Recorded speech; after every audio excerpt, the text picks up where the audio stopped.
Muy buenas tardes, señoras y señores. Bienvenidos al atardecer de este martes, día 25 de octubre de 2022. Me parece a mí, por aquello de contextualizar la información más destacada del día, que hoy merece la pena empezar con un testimonio de la semana pasada. Un testimonio que pasó bastante inadvertido, pero que sin embargo era, desde mi punto de vista, bastante escalofriante. Lo protagonizaba Alfredo Cristóbal, que es director general de Productos Estadísticos del INE, del Instituto Nacional de Estadística. No se sabe muy bien si porque cometió un desliz o porque quiso dejar ese recao para que luego no nos pillara por sorpresa, o por alguna otra circunstancia que yo no soy capaz de ponderar adecuadamente, nos dijo que la economía española iba a sufrir un parón verdaderamente notable ya en el tercer trimestre y en el cuarto trimestre. Incluso admitió la posibilidad de que pudiéramos entrar en lo que se llama recesión técnica, es decir, 2 trimestres consecutivos sin crecimiento de la economía. Insisto, pasó inadvertido, pero decirlo lo dijo. Seguramente en el tercer trimestre, que lo vamos a dar dentro de unos días, pues estaremos con un crecimiento ahí, estaremos en torno a cero, ¿no? Vamos a estar un poquito arriba, un poquito abajo. Posiblemente se descuenta, aunque naturalmente el contexto de incertidumbre es tan grande que yo no me atrevería a decir nada para el cuarto trimestre. Los analistas descuentan un crecimiento negativo. Bueno, ya lo iremos viendo, ¿no? Yo creo que a día de hoy todavía no se puede decir nada. Este tipo de consideraciones son las que están utilizando muchos observadores independientes para decir al gobierno: está usted construyendo unos presupuestos generales del Estado que se basan en una premisa equivocada. Me lo han oído decir muchos días anteriores, porque es una de las constantes informativas de estos últimos días, y enseguida verán que hoy no es una excepción. Hoy volvemos a repetir el mismo esquema por partida doble.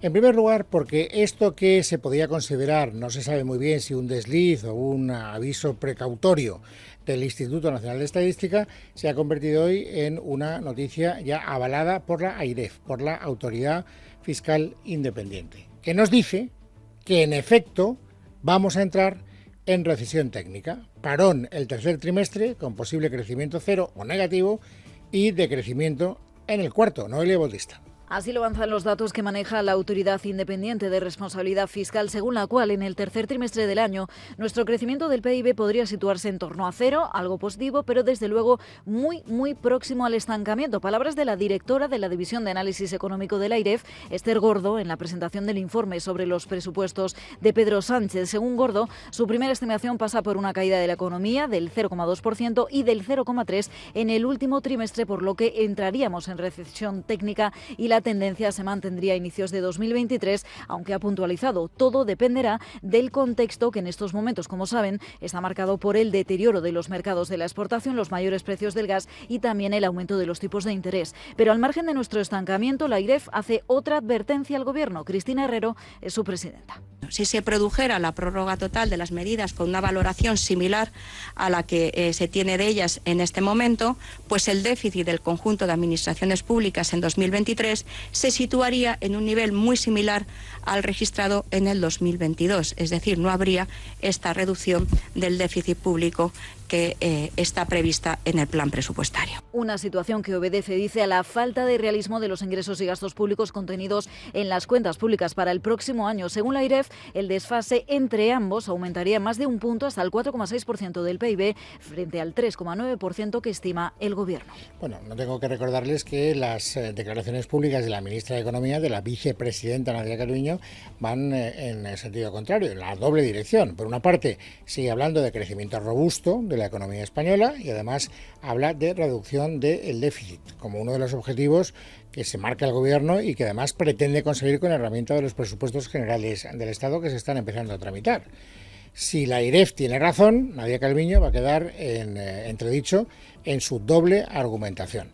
Y esto vuelve a abonar el terreno. Un día más he perdido la cuenta de la cantidad de personas que se mueven en el ámbito de la vida económica de nuestro país, diciéndole al Gobierno: de verdad, hágaselo mirar, usted está defendiendo unos presupuestos que son indefendibles, porque parten de unas premisas de crecimiento que ya no se cree absolutamente nadie, ni siquiera la AIREF. Ni siquiera el Instituto Nacional de Estadística, que es el que maneja los datos que después consumimos el resto de los ciudadanos. Hoy le ha tocado el turno al círculo de empresarios. Han sido ellos los que le han dicho al Gobierno: estos presupuestos no tienen un pase. Leticia Vaquero. Los presupuestos presentados ignoran la realidad económica que estamos viviendo. Así comenzaba el presidente del Círculo de Empresarios, Manuel Pérez Sala, en la rueda de prensa en la que ha dicho detecta un aroma electoralista en los mismos porque eleva demasiado el gasto público. De hecho, el vicepresidente de la organización, Juan María Nin, hacía este alegato en contra. Y ante este éxito de ingresos y estos crecimientos tan importantes de ingresos, ¿qué se hace? Un ejercicio de prudencia extraordinaria de cara al año que viene y al siguiente, empezando a corregir lo que necesariamente habrá que corregir. Pues no, señor. Suben los ingresos un 6, suben los gastos un 10,7. Por eso ha reclamado un ejercicio de equilibrio en las cuentas para reducir el déficit porque los inversores nos lo reclamarán, ha insistido. Y no solo eso, ha alertado de la difícil situación en la que estos presupuestos nos van a colocar a las familias españolas. La carga que tienen que soportar en estos momentos empresas y familias, o bien carga financiera o bien carga inflacionaria, es extraordinaria. Si a esa carga además se le añade una presión fiscal sobrevenida de esta magnitud, pues vamos a conducir la situación de los que pagamos impuestos, pues ciertamente a una situación extraordinariamente difícil. Nin, además, se ha mostrado sorprendido por la unanimidad entre los organismos nacionales e internacionales, públicos y privados, todos en contra de estos presupuestos de los que dice esto el Círculo de Empresarios. Carecen de credibilidad y capacidad de generar confianza. Lo decía Manuel Pérez Sala y, de hecho, hoy mismo el director también de coyuntura de Funca, Raimon Torres, ha discrepado sobre las previsiones de gasto con el Gobierno. Este último dice que subirán un 2,7%, pero según Funca será un 5%. Bueno, pues estas son las advertencias, insisto, que hacen personas que ven las perspectivas económicas desde una posición no partidista. El Gobierno sí que forma parte de la contienda política, por lo tanto no hay que presuponerle tanta objetividad. De hecho, la actitud del Gobierno sorprende, porque es como si oyera llover. No sé ya cuántos organismos nacionales e internacionales ya han dicho estos presupuestos carecen de credibilidad porque parten de premisas equivocadas, pero de verdad que son más de 10. Y sin embargo el Gobierno se mantiene en sus 13. Hoy ha habido Consejo de Ministros y después del Consejo de Ministros ha habido rueda de prensa posterior del Consejo de Ministros. Y ha comparecido la ministra portavoz y le han vuelto a preguntar por los presupuestos. Y ella ha vuelto a hablar, escúchenlo, de estos presupuestos en términos de una herramienta que da confianza y estabilidad. Este Gobierno trabaja para dar estabilidad a España con estos terceros presupuestos, insisto, que significan estabilidad, tranquilidad, certidumbre política y certidumbre económica. Son las muestras de un Gobierno que trabaja por esta estabilidad institucional y al mismo tiempo trabaja para la protección de las personas, de las familias, de las empresas, de los autónomos que más lo precisan en tiempos de incertidumbre. Bueno, lo que pasa con las declaraciones públicas, ustedes ya lo saben, me lo han oído decir muchas veces, es que lo aguantan todo, es como el papel. Uno puede decir, esto es fantástico, va a llevarnos a un paisaje maravilloso. Verán ustedes cómo la crisis la vamos a vadear también con este Gobierno que hace las cuentas de una manera tan escrupulosa, pero luego ya veremos, la realidad se impone y a lo mejor resulta que el Gobierno, que se ha quedado solo a la hora de defender las previsiones macroeconómicas, pues tendrá que reconocer que efectivamente hizo el tonto cuando desoyó tantas voces que le decían estoy transitando por el camino equivocado. Además, estos presupuestos tienen un efecto ya menos visible, porque se está haciendo, digamos, de manera sumergida, de manera poco transparente, que es la transacción, la negociación pertinente con los grupos que tienen que apoyarlos. Si el Gobierno tuviera mayoría suficiente, pues no necesitaría desplegar pues el catálogo de ofertas como en un foco persa para ver qué es lo que le pueden comprar a aquellos grupos que necesitan contrapartidas si quieren apoyar los presupuestos generales del Estado. Y ya saben ustedes que de lo que más se está hablando estos días, y hoy tendremos que hablar y además con detenimiento, es de la modificación del delito de sedición que piden los independentistas catalanes como moneda de cambio para apoyar al Gobierno.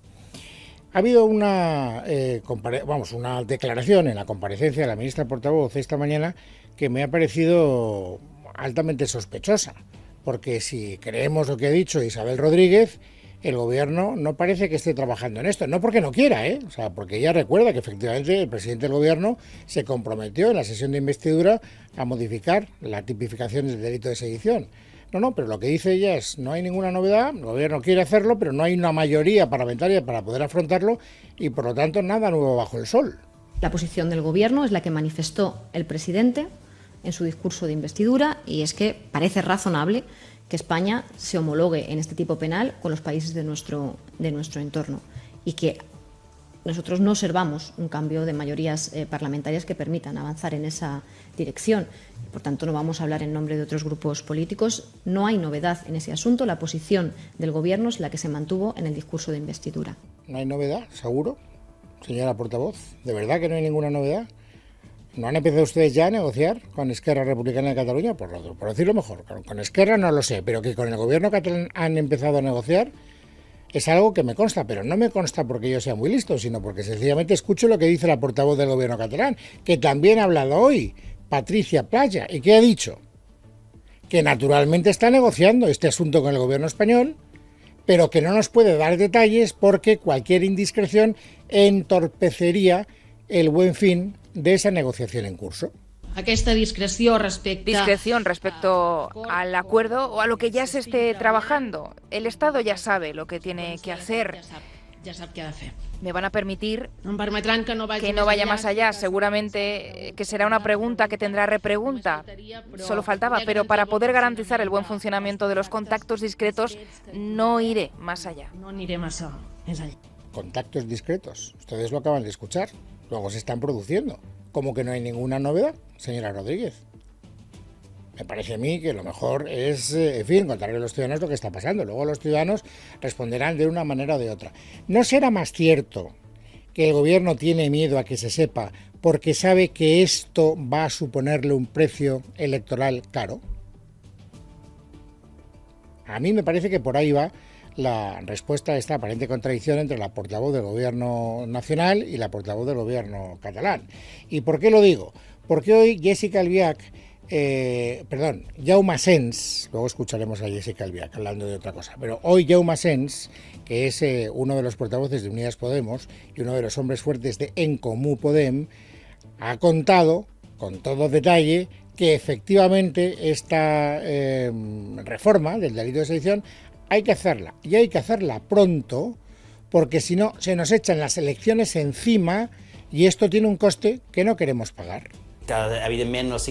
Evidentemente los ciclos electorales no son momentos propicios para ciertos debates que agitan la opinión pública. Y ahora queda un año de legislatura y ya no quedan más excusas.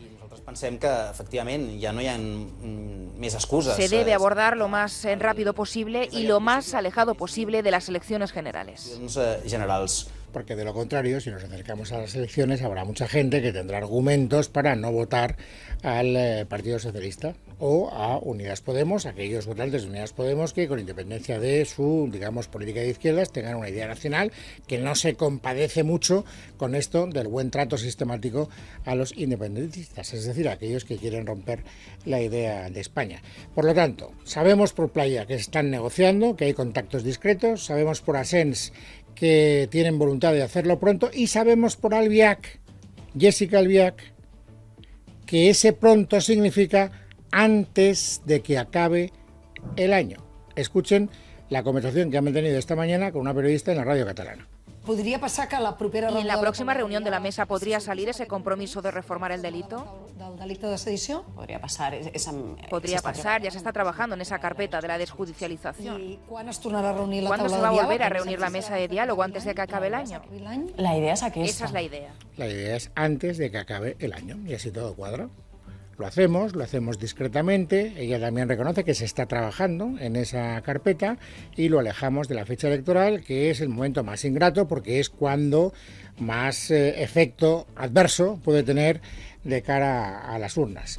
Esta es una cuestión que me parece que nos acerca más a la realidad, a la verdad de los hechos, que lo que ha dicho hoy la ministra portavoz del Gobierno. Tampoco nos acerca mucho a la realidad de los hechos, por cierto, la excusa que están utilizando tanto el Gobierno como su socio, Podemos, para explicar esta reforma. ¿Por qué reformamos el delito de sedición? Porque lo piden los independentistas, hablemos claro. ¿Es eso lo que dicen públicamente socialistas y podemitas? No. La excusa que ellos utilizan es otra. Escuchen a Echenique. No es un tema de aplicación del derecho, es un tema de que hay una tipología delictiva que es exagerada en nuestro Código Penal y esto se ve con derecho comparado. Entonces, si hay que ajustarla a los estándares europeos, hay que ajustarla a los estándares europeos. pero es verdad que eso es así. Hay que acercar a los estándares europeos. Yo les recomiendo que lean con detenimiento la información que publican hoy en el diario El Mundo, donde queda claro que hay 5 países europeos que tienen penas más altas que la nuestra por este delito de sedición. Entre otros países, algunos tan serios como Alemania, Francia, Italia o Bélgica. Por tanto, puestos a contar la verdad, contemos toda la verdad, me parece a mí. O sea, yo creo que sería más honrado decirme usted, estoy en una situación de minoría. Ya saben ustedes que dependo de Esquerra. Esquerra quiere beneficiar a las personas que han sido juzgadas o que no han querido someterse a la acción de la justicia como consecuencia del referéndum del 1 de octubre y no tengo más remedio que satisfacer esas demandas porque de otro modo no tengo estabilidad parlamentaria. Díganoslo, por lo menos pasar usted la historia como un gobierno que cuenta la verdad, no que se inventa milongas que luego la realidad desmiente. Y desde luego lo que es una realidad y lo que nadie puede desmentir es que esta reforma a quien va a beneficiar de una manera clara. Hoy también hay una información muy interesante, por cierto, del diario El Mundo, firmada por Ángela Martí Alay, citando fuentes del Tribunal Supremo. El Tribunal Supremo esta reforma la ven con preocupación. ¿Por qué? Porque consideran que es una reforma ad hoc para beneficiar a las personas que participaron en el referéndum ilegal del 1 de octubre. Y de manera particular a los que ni siquiera se sometieron a la acción de la justicia, a Puigdemont y a Marta Rovira, por citar solo algunos nombres. Miguel Ángel Pérez. Fuentes jurídicas consultadas por Libertad Digital destacan que la reforma de la sedición afectará a la pena de prisión y a la pena de inhabilitación. Teniendo en cuenta que los condenados del 1O ya fueron indultados por el Ejecutivo, la pena de prisión ya no es un problema al quedar extinguida. Ahora necesitan rebajar su pena de inhabilitación para poder optar a un cargo público, aunque obviamente ya participan en política. Las mismas fuentes consultadas apuntan que el Ejecutivo puede tramitar la reforma del delito de sedición como una proposición de ley en vez de proyecto de ley para evitar a los órganos consultivos. Si lo tramitan de forma urgente por lectura única, la reforma podría estar lista en 2 meses. Los dirigentes políticos catalanes declarados en rebeldía tras el referéndum ilegal del 1 de octubre de 2017, como el expresidente catalán Carles Puigdemont, huido a Bélgica, o la secretaria general de Esquerra Marta Rovira, fugada a Suiza, también se beneficiarían de la reforma de la sedición, ya que afectarían el plazo de prescripción del delito, así como a la hora de valorar la adopción de imponer medidas cautelares antes del juicio si se entregan. Bueno, pues esto es lo que hay, para que ustedes lo sepan, por lo menos para que ustedes que escuchan Es Radio sepan por dónde van las verdaderas intenciones del gobierno y de sus socios de estabilidad parlamentaria. Hay que beneficiar a los líderes del procés y esa es la misma razón, no beneficiarles, que utilizan los portavoces de los partidos de la oposición para estar en contra de esta reforma del delito de sedición.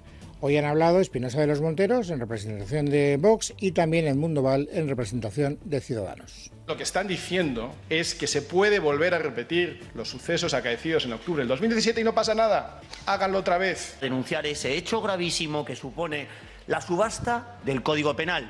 Vender un Código Penal a medida. Ven ustedes que no hay ninguna declaración de nadie del Partido Popular. Y no la hay porque yo quiera ningunear al Partido Popular, en absoluto. No la hay porque no me consta que ningún portavoz del Partido Popular hoy haya querido sumarse a estas opiniones del señor Espinosa de los Monteros o del señor Val. ¿Y por qué no quieren hablar? Pues porque están negociando con el gobierno, otra negociación poco transparente, ya nos lo habían dicho, que no iban a dar muchos detalles para no entorpecerla, pero están negociando Esteban González Pons, por una parte, y Félix Bolaños, por la otra, la reforma del Consejo General del Poder Judicial. Y como no quieren entorpecerlo y como no quieren hacer nada que, en fin, vicie el ambiente, pues están callados. Lo único que dicen es que lo del delito de sedición no se está negociando en las conversaciones que mantienen discretamente, insisto, el señor Bolaños o el señor González Pons. ¿Qué sabemos de esa negociación? Hoy ha dicho Cuca Gamarra que está entrando en el tramo final y que parece que va bien, que es exactamente lo mismo que ha dicho la ministra portavoz Isabel Rodríguez.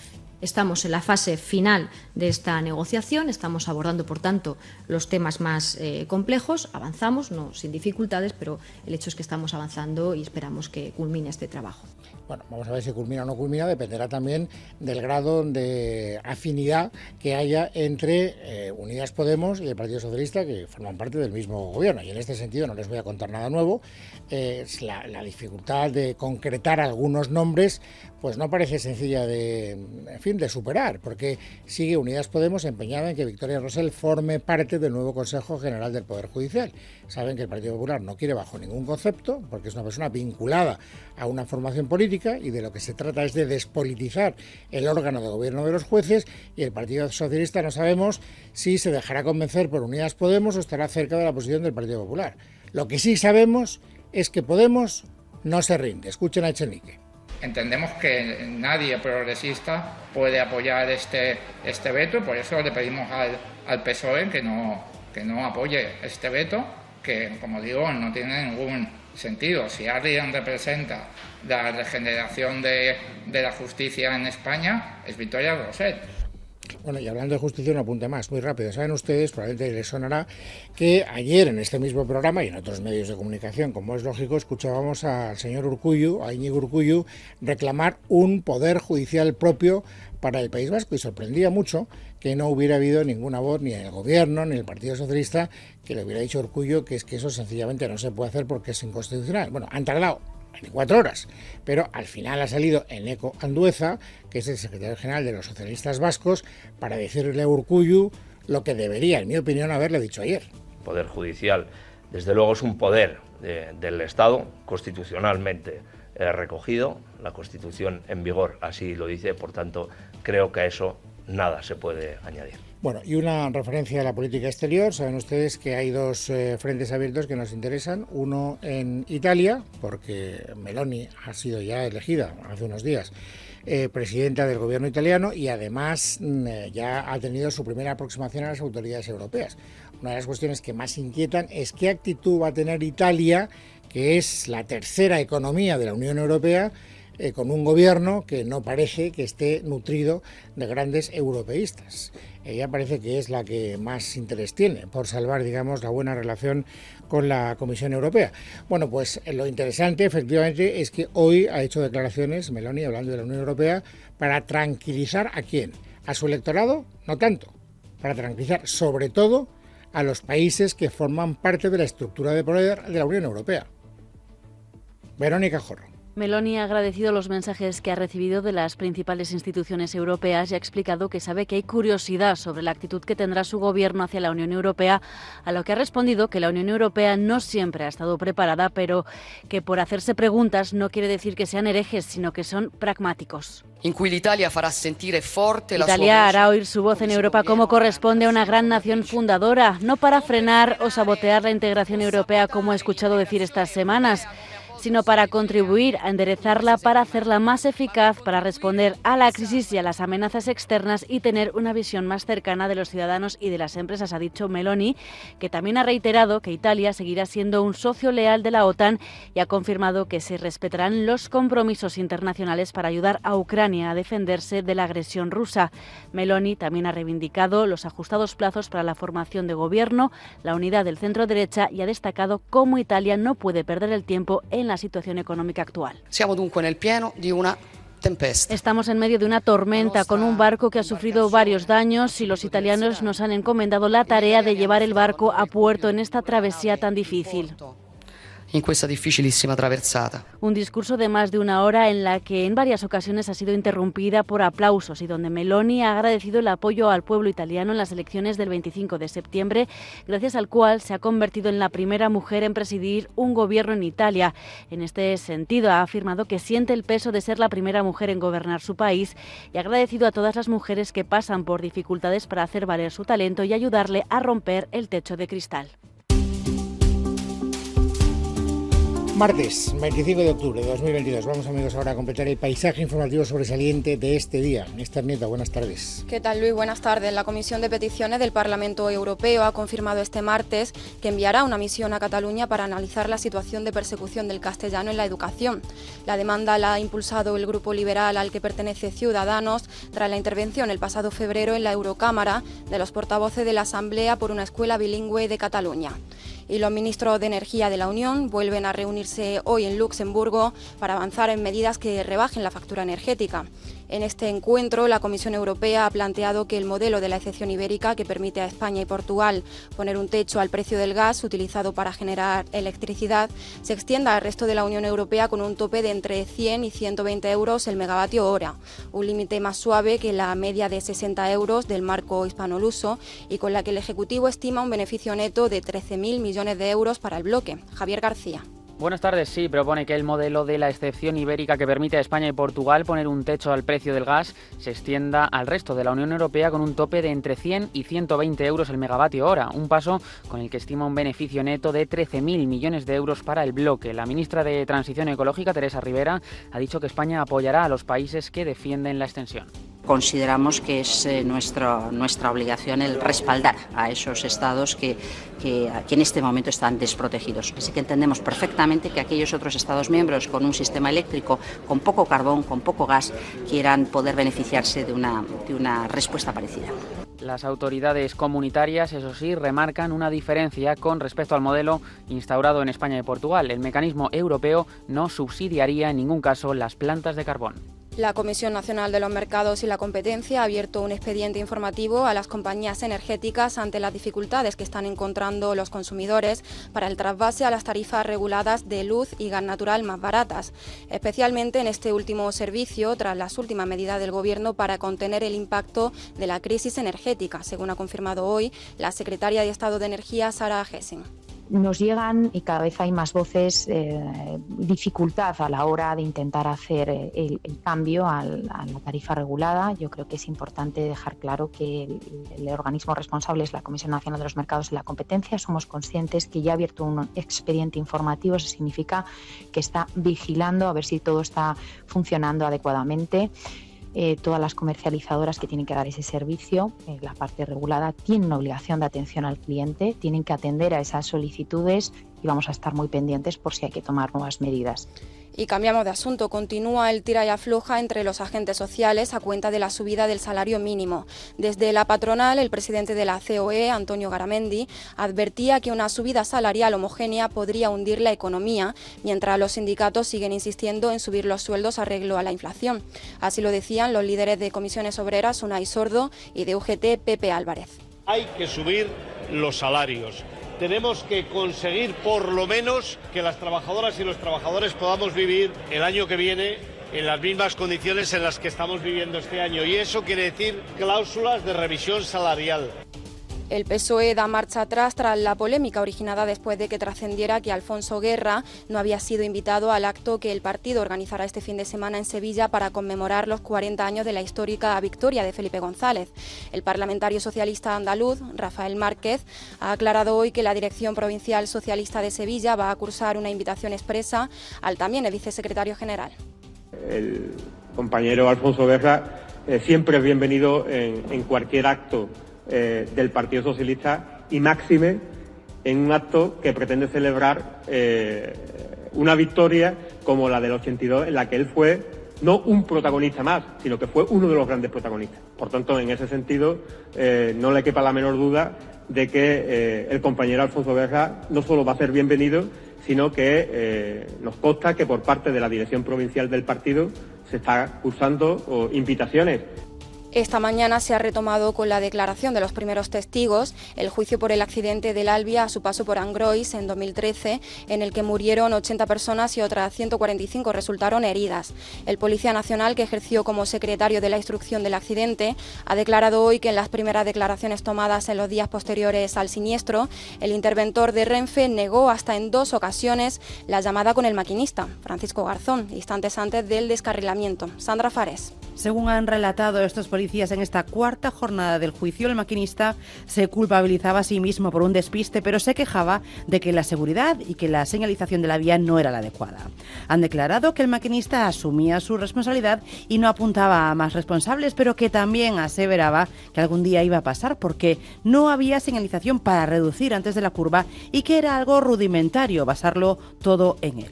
Por otra parte, el Policía Nacional, que ejerció como secretario de la instrucción del accidente, había afirmado en las primeras declaraciones tomadas en los días posteriores al siniestro que el interventor de Renfe negó hasta 2 veces la llamada con el maquinista, con Francisco Garzón, instantes antes del descarrilamiento. De hecho, a preguntas del Ministerio Fiscal y a los abogados de las partes durante la 4ª jornada de este juicio, ha contestado que dicha llamada no le constó por ninguna de las declaraciones practicadas, sino que tuvo conocimiento de la misma el día 31 de julio, una semana después de los hechos, y a través de registro telefónico. Y es que, es más, el interventor les había asegurado que solo había hablado con el maquinista por teléfono cuando iba por Orense. Y hoy tenemos que lamentar una triste noticia. Ángel Martín, el hombre que fue grabado mientras huía de las llamas en la localidad zamorana de Tábara este verano, ha fallecido al no poder superar las heridas causadas por el fuego. Martín realizaba trabajos para extinguir el incendio con un tractor cuando se vio rápidamente rodeado por las llamas. Diego Villacorta. Sí, Ángel Martín Azcona, el héroe del Osacio, un ganadero de 53 años, ha fallecido en las últimas horas después de intentar durante más de 3 meses luchar contra las quemaduras provocadas por este incendio. Se metió con su máquina excavadora, como comentabais, cuando las llamas del incendio llegaban ya a Tábara y se acercaban peligrosamente a la estación de servicio, a la gasolinera. Quiso hacer un cortafuegos, pero ese fuego, esas llamas, terminaron finalmente devorando el vehículo. Ha estado estos meses ingresado en la unidad de quemados en el Hospital Río Ortega de Valladolid, pero finalmente no ha podido superar las heridas. Condolencias tanto desde la delegación del Gobierno en Castilla y León como del presidente de la Junta, que se ha pronunciado a través de su cuenta en Twitter con estas palabras: lamento profundamente el fallecimiento de Ángel, que luchó intensamente por su vida. Se convierte así en la 4ª víctima mortal por los incendios forestales de este pasado verano en Castilla y León. Y terminamos contándoles algo que probablemente hayan notado hoy. Casi 2 horas ha estado WhatsApp sin servicio esta mañana en todo el mundo. Desde la compañía propietaria de la aplicación Meta ha pedido disculpas por las molestias ocasionadas, aunque no han explicado cuáles han sido las causas de esta caída mundial.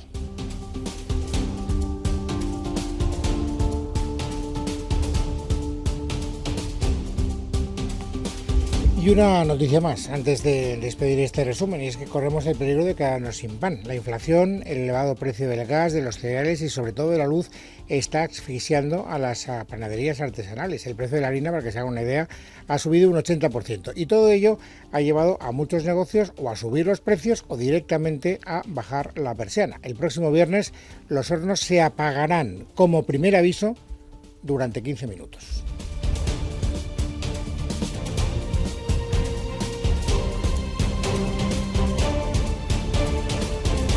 En casa de Herrero, Es Radio.